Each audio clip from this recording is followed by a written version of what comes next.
जब जरूरत पड़ेगा तीर कमान उठाने की तो हम वो भी उठाएंगे, उससे भी हम कुर्मी समाज के भाइयों पर आक्रमण जरूर करेंगे।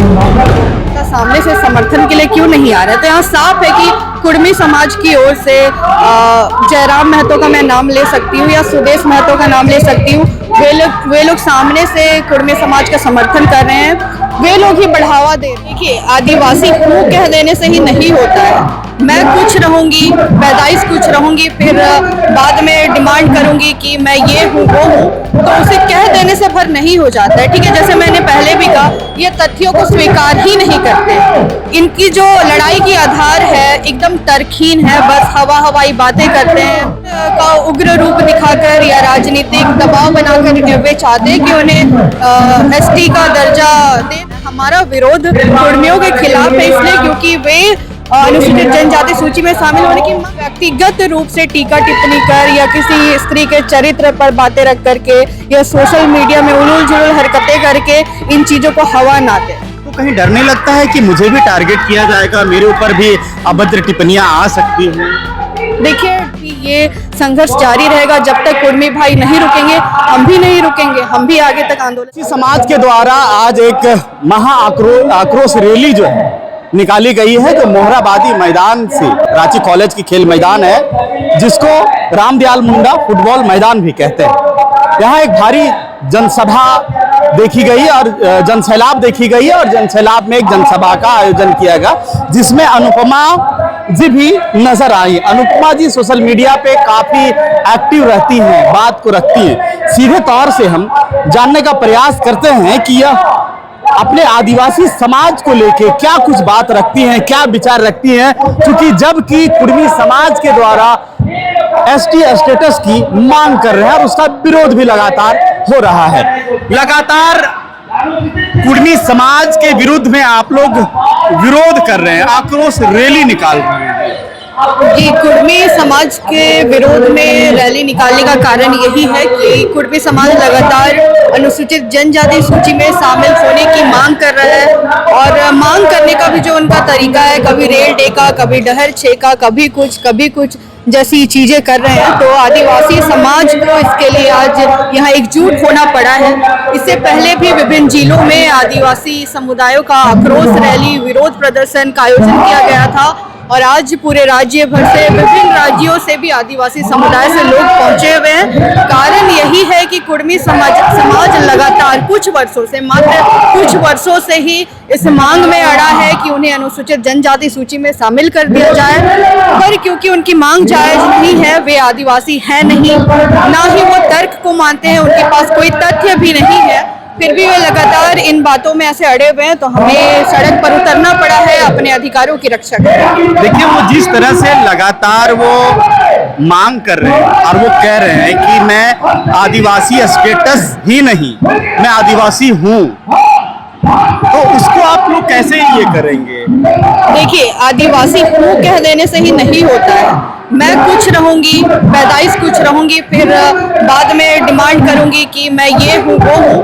तो उसे कह देने से भर नहीं हो जाता है। ठीक है, जैसे मैंने पहले भी कहा, ये तथ्यों को स्वीकार ही नहीं करते। इनकी जो लड़ाई की आधार है एकदम तर्कहीन है, बस हवाई बातें करते हैं। आंदोलन का उग्र रूप दिखाकर या राजनीतिक दबाव बनाकर वे चाहते हैं कि उन्हें एसटी का दर्जा दे दिया जाए, पर हम इसके खिलाफ है, इसका विरोध करते हैं, क्योंकि हम लगातार तथ्यों के आधार पर तर्कपूर्ण बातें रख करके ये लड़ाई लड़ रहे हैं। मैं जानना चाहूंगी वे किस आधार पर खुद को अनुसूचित जनजाति सूची में शामिल करवाना चाहते हैं, क्योंकि टीआरआई रिपोर्ट उनको एसटी नहीं मानती। टीआरआई को वो फर्जी मानते हैं क्योंकि वो कह रहे हैं कि टीआरआई गलत है। तो बात तो वही है ना, देखिए दस्तावेज के आधार पर ये जो अनुसूचित जनजाति सूची में शामिल होने की भी कुछ प्रक्रिया होती है, कुछ नियम होती है, तो जो उस प्रक्रिया में जो अहम रोल निभाता है टीआरआई की रिपोर्ट, जब उसे ही वो फर्जी मान दे लेते हैं, उसे ही जो वो खारिज करना चाहते हैं, तो उनका लड़ाई ही आधारहीन है। उनके पास कोई तथ्य नहीं है, जो तथ्य है उसको वो नकार दे रहे हैं, फर्जी इतिहास। वो तो 1950 से पहले जा रहे हैं कि 1950 में एक षड्यंत्र के तहत मुझे शामिल नहीं किया गया। जी, षड्यंत्र के तहत की बात नहीं है। कुछ क्राइटेरिया होता है जिसके अनुकूल, जिसके अंडर वे आते नहीं है। शोध किया गया, DRI रिपोर्ट में लिखित रूप से प्रमाण है और उसी के आधार पर अब चीजों में बदलाव हुई, पर वो उन चीजों को मानने से ही इनकार करते हैं और वे बस उग्र रूप दिखा करके विभिन्न तरीके अपना करके आंदोलन का रूप दे करके वे बस ये मांग में अड़े हुए हैं। उनके पास कोई तथ्य नहीं है। कोर्ट ने अपना निर्णय सुना दिया है, TRI रिपोर्ट साफ है, पर इनके पास और दूसरा कोई आधार ही नहीं है। ये अनुपमा, ये बताइए कि अभी जिस तरह से आप मीडिया में आ रहे हैं, आपके कुछ और लोग मीडिया में आए हैं, आपकी समाज के जैसे निशा भगत है, जोशना करकेटा है, उन लोग भी मुखरता से बात रखें, तो उनके ऊपर लगातार ना जाने कई आरोप लगते रहे, उसको कैसे देख रहे हैं आप? देखिए, सबसे पहले तो दोनों समुदाय, दोनों समाज के लिए मेरा यही संदेश रहेगा कि ये एक सामाजिक लड़ाई है, इसको सामाजिक रूप ही दिया जाए, इसको व्यक्तिगत ना बनाया जाए। लगातार मुझे भी सोशल मीडिया में देखने को मिल रहा है, आपने नाम लिया निशा भगत जी का, ज्योत्सना करकेटा जी का, जो मुखरता से बातों को रखते हैं। सबका आंदोलन करने का, बातों को रखने का तरीका अलग बिल्कुल ही अलग होता है। और जहां बात एक स्त्री की आती है, नारी की आती है, जब उसका नाम होता है तो कई लोग उसको बदनाम करने के लिए भी आते हैं। ठीक है, तो यही सिलसिला जारी है, कुर्मी समाज की ओर से हो या फिर आदिवासी समाज की ओर से हो, कुछ लोग उसको व्यक्तिगत रूप दे रहे हैं। जो मैं बार बार कहना चाहूंगी, ये एक सामाजिक लड़ाई है, इसको सामाजिक लड़ाई का ही रूप दिया जाए, मुद्दा से ना भटका जाए। हमारा विरोध कुर्मियों के खिलाफ है, इसलिए क्योंकि वे अनुसूचित जनजाति सूची में शामिल होने की मांग कर रहे हैं। मुद्दा ये है, समस्त आदिवासी समुदाय और कुर्मी समुदाय से भी यही आग्रह है कि आप इन मुद्दों पर लड़ाई लड़े, तथ्य और तर्कपूर्ण बातें रख करके लड़ाई रखें। ये व्यक्तिगत रूप से टीका टिप्पणी कर या किसी स्त्री के चरित्र पर बातें रख करके या सोशल मीडिया में उलूल जुलूल हरकतें करके इन चीजों को हवा ना दे। देखिए, आपका भी फैन फॉलोवर सोशल मीडिया में काफी अच्छा है, आप भी मुखरता से बात रखते हैं, तो आपको कहीं डर नहीं लगता है कि मुझे भी टारगेट किया जाएगा, मेरे ऊपर भी अभद्र टिप्पणियां आ सकती हैं?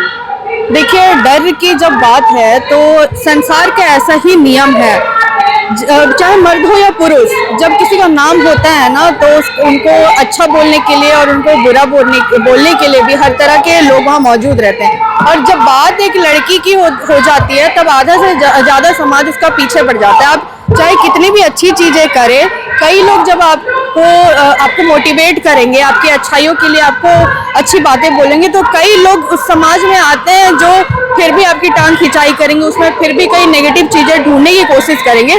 तो मैं ये चीज़ें झेल चुकी हूँ और इन चीज़ों से मैं नहीं डरती हूँ। मैं जानती हूँ कि मैं अपने समाज के लिए खड़ी हूँ, अपने समाज के लिए बातें बोल रही हूँ, समाज के लिए आवाज़ उठा रही हूँ। जिनको इसमें भी कुछ गलत चीज़ें नजर आएगी तो वो बोलेंगे, वो उनका नजरिया, क्योंकि भाई खूबसूरती तो देखने वालों की आंखों में ही होता है, ये उनका नजरिया होगा। अगर इस चीज में भी उनको कुछ कमियां नजर आएगी तो चलिए, अभी जो बात उठी है, इस चीजों को कैसे देख रहे हैं? क्या इसमें कोई राजनीतिक षड्यंत्र है ऊपर से, या फिर कोई और हाथ है जो इस खेल को खेल रहे हैं? देखिए, सामाजिक लड़ाई तो है ही, साथ में हाँ बिल्कुल इसमें राजनीतिक हवा दिया जा रहा है। लगातार कई लोगों ने सवाल किया कि आदिवासी समाज से कोई राजनेता सामने से समर्थन के लिए क्यों नहीं आ रहे। तो यहाँ साफ है कि कुर्मी समाज की ओर से जयराम महतो का मैं नाम ले सकती हूँ या सुदेश महतो का नाम ले सकती हूँ। वे लोग सामने से कुर्मी समाज का समर्थन कर रहे हैं, वे लोग ही बढ़ावा दे रहे हैं उनको, क्योंकि वे समाज के प्रतिनिधि है। उनको अपने समाज को एक सही दिशा निर्देश देना चाहिए, उनको सही के साथ चलना सिखाना चाहिए। जब झारखंड जैसे राज्य में दो समाज आमने सामने है तो उनको एक ऐसा रास्ता अपनाना चाहिए कि इस धरती में, इस माटी में मणिपुर जैसी दिन ना देखना पड़े। लेकिन वे उस समाज का समर्थन कर रहे हैं जो बिल्कुल गलत मांग पर अड़े हुए हैं। तो बिल्कुल यहाँ पर राजनीतिकरण हो रहा है, राजनीतिक हवा दी जा रही है। देखिए, कुर्मी समाज के लोग या फिर जिसका आप नाम लिए हैं, वही जयराम महतो कह रहे हैं कि वर्तमान में जो संगठन अभी सरकार जो चल रही है और जिस संगठन पे है, उनका जो स्थापना किए हैं वो विनोद बाबू किए हैं, उनके पैसों से सींचा गया है। एकला जो है सो वो किए हैं, इसको आप कैसे देखते हैं? देखिए, कोई भी समाज, कोई भी संगठन अकेले नहीं खड़ा किया जाता है, ना चलाया जाता है। तो ये बात तो यहीं पर खारिज हो जाती है। किसी भी समाज, संगठन या राज्य को चलाने के लिए ना कई लोगों की, पूरे समाज की एकजुटता की जरूरत पड़ती है। तो वो कि किसी एक का, इंसान का, किसी एक व्यक्ति का नाम लेकर के क्रेडिट लेना चाहेंगे, देना चाहेंगे, तो ऐसे नहीं होता है। ठीक है। और दूसरी बात, क्योंकि उनको अपने बातों को सही साबित करना है, उनके पास कोई प्रूफ नहीं है आदिवासी होने का, तो राजनीति करेंगे ही, विभिन्न मुद्दों को उठा करके बातें यहाँ पर बोलेंगे ही। तो ये उनका सोच है, उनका विचार है। अनुपमा कैसे फाइट करेंगे? देखिए, हम तो संवैधानिक तरीके से ही फाइट करेंगे, क्योंकि कुर्मी समाज के लोग लगातार रेल टेका, डहर छेका, इस तरह के आंदोलन कर रहे हैं। और आगे भी उन्होंने ऐलान किया है कि अगर उनकी मांगों को पूरा नहीं किया जाए तो वो बड़े पैमाने पर, उग्र रूप में आकर के और भी आंदोलन कर सकते हैं। तो आदिवासी समाज के साथ ये आदिवासी बेटी खड़ी है, और समाज के मैं साथ ही चलूंगी, जैसा जो समाज के लिए सही है, जिस रास्ते पर चलकर मैं अपने समाज के लिए कुछ अच्छा कर सकूं। मैं अकेले कुछ नहीं कर सकती, जैसे बोलते हैं ना, बूंद बूंद से घड़ा भरता है, तो मेरा भी इस समाज के लिए एक योगदान है। और क्योंकि मैं अकेले कुछ नहीं कर सकती, मेरा समाज मेरे साथ खड़ा है, मैं मेरे समाज के साथ खड़ी हूँ। जो भी संवैधानिक तरीके से मर्यादित रूप में मैं इस आंदोलन की हिस्सेदार रहूंगी, और आगे जब तक भी ये संघर्ष जारी रहेगा, जब तक कुर्मी भाई नहीं रुकेंगे, हम भी नहीं रुकेंगे, हम भी आगे तक आंदोलन करते रहेंगे। तो क्या अनुपमा अपना जो पारंपरिक हथियार है, तीर कमान, वो उठाएंगे? जब जरूरत पड़ेगा तीर कमान उठाने की, तो हम वो भी उठाएंगे। उससे भी हम कुर्मी समाज के भाइयों पर आक्रमण जरूर करेंगे। उठाएंगे। तो आप देख सकते हैं कि अनुपमा जी जो है अब तीर कमान उठाने के लिए तैयार हैं। ये कह रही हैं कि जरूरत पड़ा तो हम जरूर अपने अधिकारों के लिए आवाज बुलंद करेंगे, उठाएंगे। क्योंकि अब लड़ाई की शुरुआत हो गई है। जिस तरह से नारों में देखा गया है कि आज जब मोहराबादी से चल के आ रहे थे, जो जनसैलाब जो लेके आ रहे थे, उसमें कहा गया है कि आदिवासी अब जग चुका है, आदिवासी अब अधिकार लेगा और अधिकार बचाएगा भी, अब आदिवासी जग चुका है। चलिए मिलते हैं। अनुपमा जी की बात से आप कितना सामर्थ्य और क्या लगा, कमेंट में जरूर बताइएगा। मिलूंगा अगली कड़ी में। जोहार।